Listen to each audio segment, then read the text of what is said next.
नमस्कार, न्यूज 18 मध्य प्रदेश छत्तीसगढ़ देख रहे हैं आप और मैं हूं आपके साथ अवंतिका श्रीवास्तव। बात कल के मतदान को लेकर सबसे पहले मध्य प्रदेश छत्तीसगढ़ में वोटिंग कल होनी है। पोलिंग पार्टियां भी अब लगातार रवाना होना शुरू हो चुकी हैं। ईवीएम वितरण की प्रक्रिया लगातार चल रही है। जीपीएस लगी गाड़ियों से मतदान दल रवाना किए जा रहे हैं।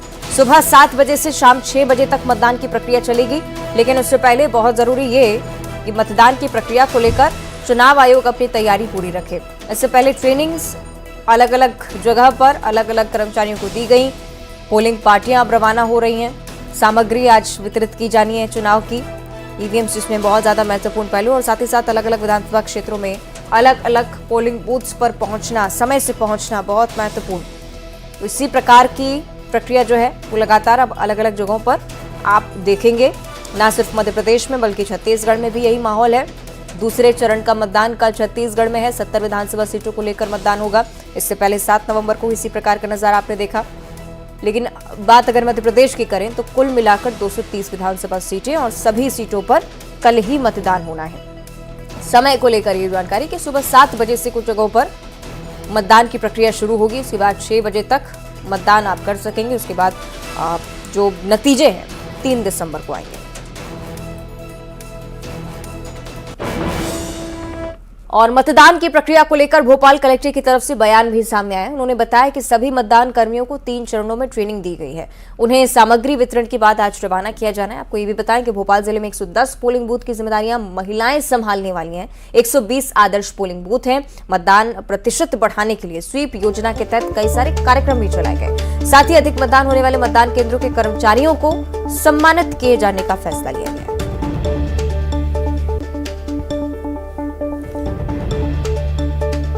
कल मतदान हो रहा है। मतदान को लेकर क्या तैयारियां की गई हैं राजधानी भोपाल में? कि हमारे साथ कलेक्टर साहब मौजूद हैं। सर, किस तरह की पूरी तैयारियां हैं और क्या प्रक्रिया रहने वाली है? देखिए, आज अभी हम लोग जो सामग्री वितरण केंद्र है उस पर खड़े हुए हैं और लगभग 15,000 के आसपास टोटल जो हमारे अधिकारी कर्मचारी हैं वो इस पोलिंग प्रोसेस में भोपाल जिले में लगे हैं। सभी की कम से कम 3 ट्रेनिंग हम लोगों ने करा दी थी और अभी यहाँ पर सभी लोग आकर अपनी अपनी सामग्री चेक कर रहे हैं और अभी उनको ईवीएम प्रदान करेंगे। सारी बसेस की व्यवस्था हो गई है और हमारा ऐसा मानना है कि लगभग 12 बजे तक हम लोग सभी पोलिंग पार्टीज को रवाना कर देंगे। जो भी मतदान केंद्र हैं उन पर भी हमारी सारी व्यवस्थाएं हैं। सुरक्षा के पूरे इंतजाम कर दिए गए हैं। जो संवेदनशील केंद्र हैं उनके लिए अलग से व्यवस्था, सेंट्रल पुलिस फोर्स की व्यवस्था करी गई है और इसके साथ साथ माइक्रो ऑब्जर्वर और वेबकास्टिंग की भी हमारे द्वारा सुविधा दी गई है। बहुत ही शांतिपूर्ण ढंग से और निष्पक्ष चुनाव यहाँ पर संपादित किए जाएंगे। कुछ मतदान आदर्श मतदान केंद्र भी बनाए गए हैं। कुछ मतदान केंद्र ऐसे हैं जिन पर पूरी जिम्मेदारी महिलाएं संभालेंगी। हमारे 111 ऐसे टोटल मतदान केंद्र हैं जहां पर पूरी जिम्मेदारी महिलाएं संभालेंगी और ये पहली बार इतनी बड़े संख्या में हो रहा है। इसके साथ साथ लगभग 120 के आसपास आदर्श मतदान केंद्र भी हमारे द्वारा बनाए गए हैं और इनके अलावा भी जहां पर हमें लगता है कि 3 से अधिक पोलिंग लोकेशंस हैं वहां पर भी टेंट और कुर्सियों की व्यवस्था हमारे द्वारा करी गई है। सर, मतदान को बढ़ाने के लिए किस तरह के प्रयास किए गए और क्या लगता है किस तरह के परिणाम देखने को? देखिए, मतदान बढ़ाने के लिए शुरू से ही हमारी जो स्वीप की टीम है वो बहुत सारे प्रयास कर रही है। जब अपना नाम जुड़वाने का था उस समय हम लोगों ने फ्री में मूवी टिकट की घोषणा करी थी। अगर कोई व्यक्ति छूट गया था अपना नाम जुड़वाने से, अगर उसका नाम नहीं जुड़ा था तो वो हमारे द्वारा लाया गया था। अभी भी हम लोगों ने सभी बीएलओज और सेक्टर ऑफिसर्स को नगद राशि का पुरस्कार घोषित किया है। अगर उनके यहाँ पर वोटिंग परसेंटेज हाईएस्ट रहता है अपनी असेंबली में, कुल मिला के लगभग 13-14 लाख रुपए हमारे द्वारा इसके लिए पुरस्कार स्वरूप दिलाए जाएंगे। इसके अलावा स्वीप के तहत अलग अलग एक्टिविटीज जो स्कूल्स हैं, कॉलेज हैं, बूथ लेवल्स हैं, वहां पर हमारे द्वारा करी गई है। भोपाल थोड़ा पीछे रहता था वोटिंग परसेंटेज के मामले में, लेकिन मुझे पूरी उम्मीद है कि इस बार हम लोग वोटिंग परसेंटेज बढ़ाएंगे और वोटिंग परसेंटेज के मामले में नंबर 1 रहेंगे। धन्यवाद सर। तो ये कलेक्टर साहब मौजूद हैं जिनका साफ तौर पर ये कहना है कि मतदान प्रतिशत बढ़े, इसके लिए तमाम प्लान किए गए और मतदान प्रक्रिया निर्विघ्न संपन्न हो, इसके भी पुख्ता इंतजाम है। कैमरामैन अजय तंवर के साथ शैलेश सिंह, न्यूज 18 भोपाल। और भोपाल की तरह रतलाम जिले में भी मतदान को लेकर तैयारियां पूरी हो चुकी हैं। शहर के आर्ट एंड साइंस कॉलेज से मतदान दल भी रवाना हो चुके हैं। सैलाना और जावरा के सरकारी कॉलेजों से भी आसपास की विधानसभाओं में मतदान सामग्री निकल चुकी है। 10,000 से ज्यादा अधिकारी, कर्मचारी, पुलिसकर्मी कल होने वाले मतदान की प्रक्रिया को संपन्न करवाएंगे। इसकी तैयारियां पूरी हैं। आपको ये बताएं कि जिले में 1,200 से ज्यादा मतदान केंद्र तैयार हैं, जिसमें अधिकांश पिंक बूथ हैं। उत्कृष्ट मतदान केंद्र भी बनाए गए।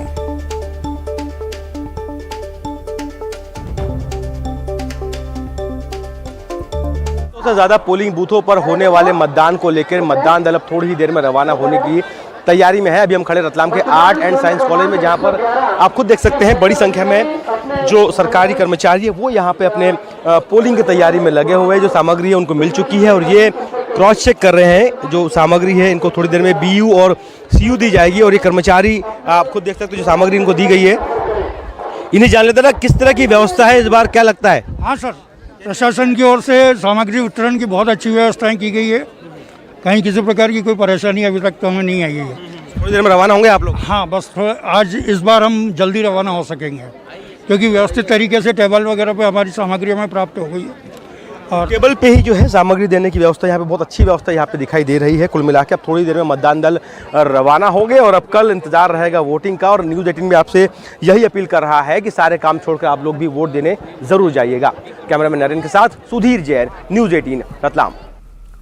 और राजधानी भोपाल में मतदान की प्रक्रिया को लेकर महिला कर्मचारियों का जोश काफी हाई दिखाई दे रहा है। आपको बताएं कि राजधानी के 110 पोलिंग बूथ की जिम्मेदारी महिला कर्मचारियों के कंधों पर है।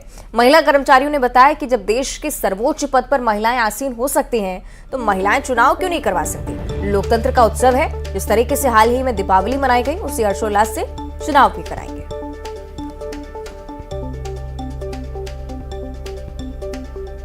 प्रदेश में कल मतदान प्रक्रिया संपन्न होनी है। उसके पहले निर्वाचन के लिए जो दल है वो अब रवाना होना शुरू हो गया। राजधानी भोपाल की अगर मैं बात करूं तो 110 पोलिंग बूथ ऐसे हैं जिसकी पूरी जिम्मेदारी आधी आबादी यानी मात्र शक्ति संभालने जा रही है। ऐसी ही कुछ महिलाएं हमारे साथ है जो निर्वाचन के लिए जा रही है। मैम, पूरा दल जो है वो आपका महिलाओं का है, किस तरह की उत्साह आप लोगों का? बहुत अच्छा उत्साह है हमारा। सब महिलाएं हैं और हमारा पहले जिसका नाम पिंक बूथ था अभी उसका नाम चेंज होके ऑल फॉर वुमेन्स हो गया है। तो अच्छा लग रहा है, काफी फर्स्ट टाइम है। निर्वाचन जैसे काम को आधी आबादी आप अकेले संभालेंगे? हाँ बिल्कुल, क्योंकि महिला भी कुछ कर सकती है तो बिल्कुल हम बहुत अच्छे से इसको संपन्न करवाएंगे। मैम, किस तरह से पूरी ये ट्रेनिंग हुई है आप लोगों को? किस तरह? जैसे सभी कर्मचारियों को, अधिकारियों को 2 से 3 बार प्रशिक्षण दिया गया है। मतदान से एक दिन पूर्व भी पीठासीन अधिकारियों का जो है प्रशिक्षण हुआ। और जब देश के सर्वोच्च पद पर महिला विराजमान है तो फिर ये तो चुनाव का काम है, लोकतंत्र का सबसे बड़ा पर्व है और इसे हम उत्साह से मनाने के लिए बहुत तैयार है। जैसे अभी हमने दिवाली मनाई और अब हम देश के लोकतंत्र का पर्व मनाने जा रहे हैं। मैम, अभी कलेक्टर साहब से भी बात हो रही थी, वो कह रहे थे कि अधिक से अधिक मतदान जो जिस पोलिंग बूथ पर होगा वो उनके जो कर्मचारी उनको सम्मानित भी किया जाएगा। तो किस तरह के प्रयास इस बार रहने वाले हैं? इस बार इस कोशिश ये करी गई है कि सबको ये अवेयरनेस पहुंचाएं हम कि जितना भी पॉसिबल हो हर एक इंसान आए और अपना वोट करके जाए। तो हम देखते हैं कि हमारे यहाँ जो हम बताना चाहते हैं लोगों को वो उन तक पहुंचा है या नहीं। तो उम्मीद तो पूरी है हमें कि जितना हो सकेगा उतने लोग आएंगे मतदान करने के लिए।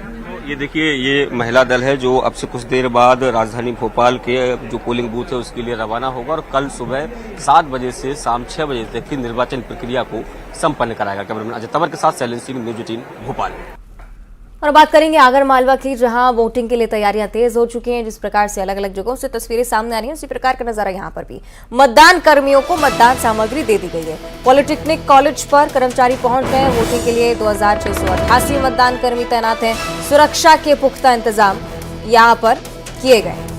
तो ये बड़ी जानकारी अलग अलग हिस्सों से निकलकर सामने आती हुई मध्य प्रदेश छत्तीसगढ़ दोनों ही जगहों पर मतदान को लेकर भारी सक्रियता। और मध्य प्रदेश की खासतौर पर आप बात करें अगर, तो मतदान दलों को सामग्री वितरण भी शुरू हो गया है और अपने अपने बूथ पर रवाना होने की तैयारियां भी शुरू कर दी गई हैं। सुरक्षा के पुख्ता इंतजाम में कहीं कोई परेशानी नहीं आए, इसकी भी व्यापक व्यवस्था है।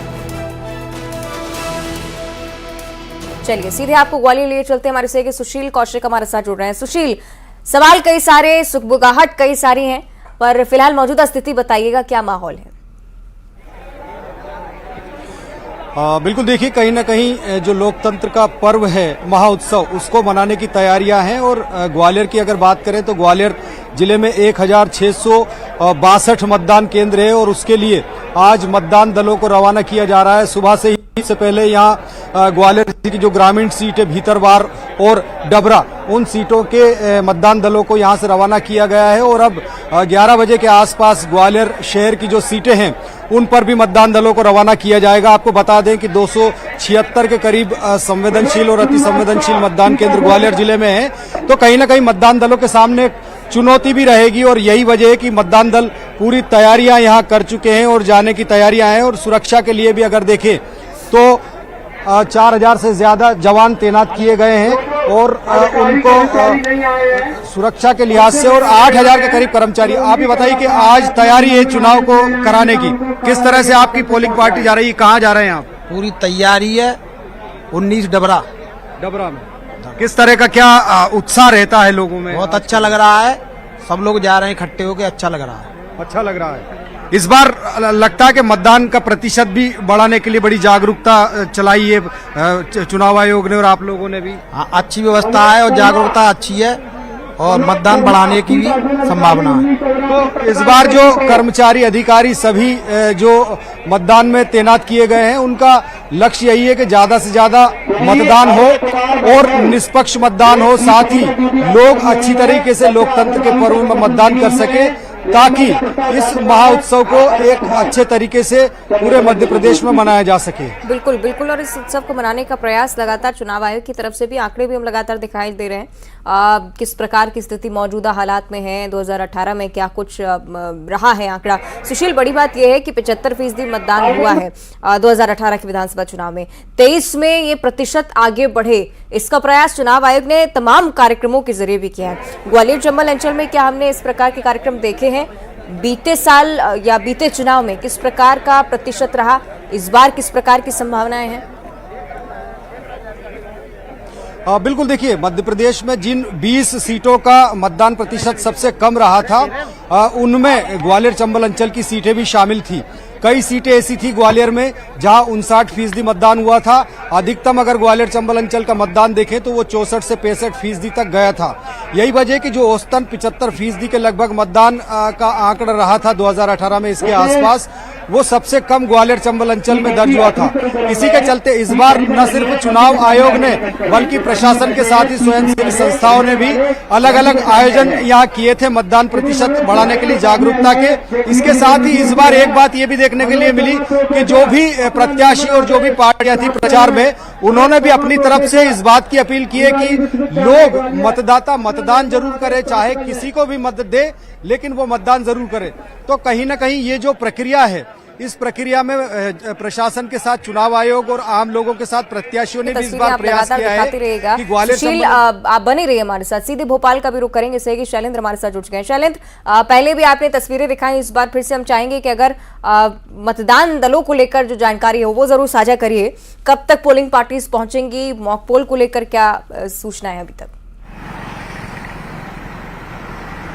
देखिए, बिल्कुल अगर मैं राजधानी भोपाल की बात करूं तो 2200 से अधिक मतदान केंद्र 7 विधानसभा क्षेत्रों में बनाए गए। सुबह 8 बजे से ईवीएम वितरण की प्रक्रिया जो है वो शुरू हो चुकी है और उसके बाद मतदान दल जो है वो बसों के माध्यम से रवाना होना भी शुरू हो गए हैं। भोपाल कलेक्टर आशीष सिंह की माने तो दोपहर 12 बजे तक सभी मतदान दल अपने अपने पोलिंग बूथ के लिए रवाना हो जाएंगे और उसके बाद पोलिंग बूथ पर पहुंचकर आज शाम से ही वो जिम्मेदारी संभालने का काम करेंगे। कल सुबह 7 बजे से मतदान प्रक्रिया शुरू होगी जो देर शाम 6 बजे तक चलेगी।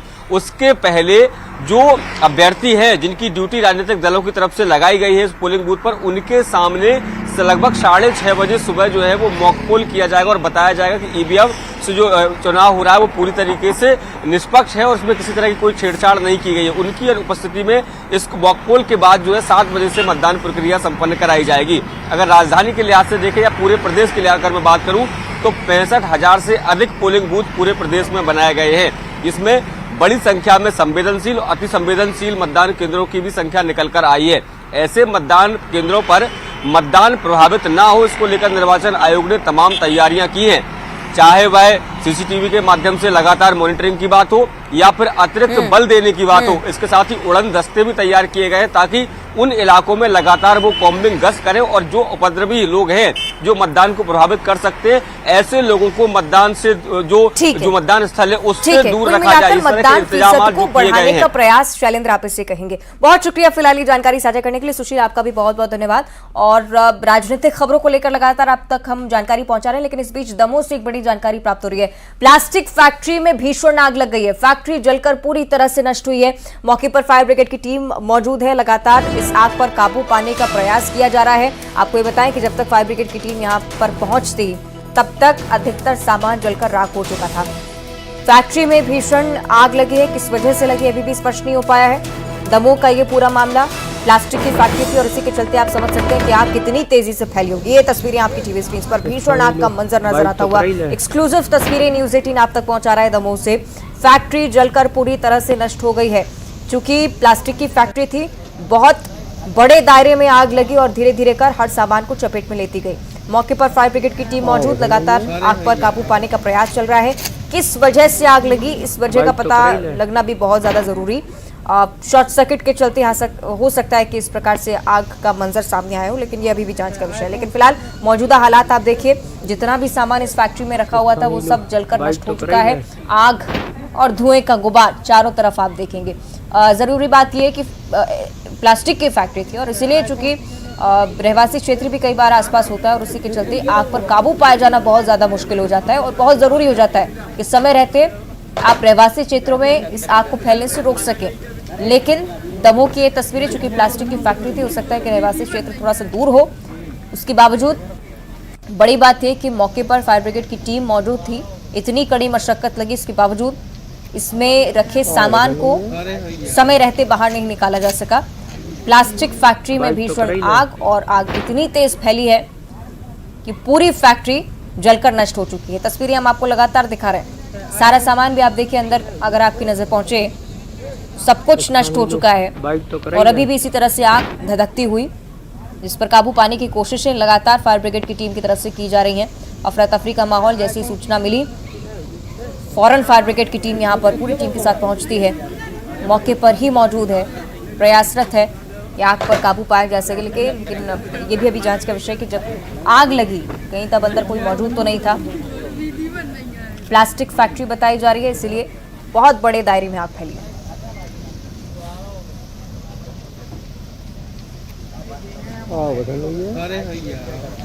और अब बात करेंगे प्रधानमंत्री नरेंद्र मोदी की, जिन्होंने इंस्टाग्राम पर एक वीडियो शेयर किया है। वीडियो में पीएम मोदी नन्हे दोस्तों के साथ दिखाई दे रहे हैं, बच्चों के साथ खेलते वो नजर आए हैं।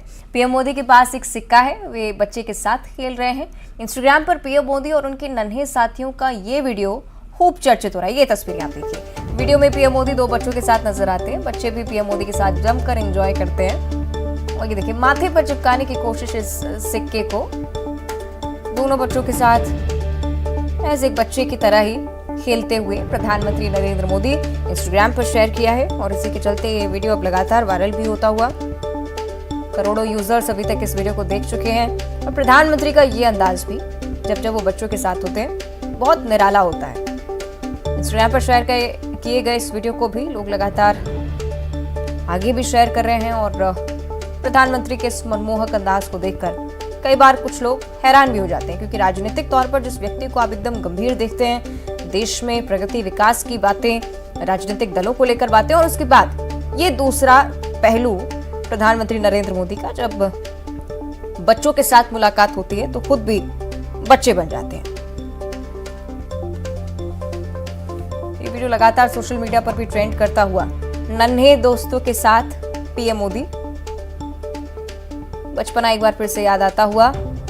सिक्के के साथ खेलने की कोशिश, माथे पर सिक्का चिपकाने की कोशिश शायद हो रही थी और कंपटीशन शायद चल रहा था कि कौन सिक्का चिपका सकता है, और इसी का ही नजारा।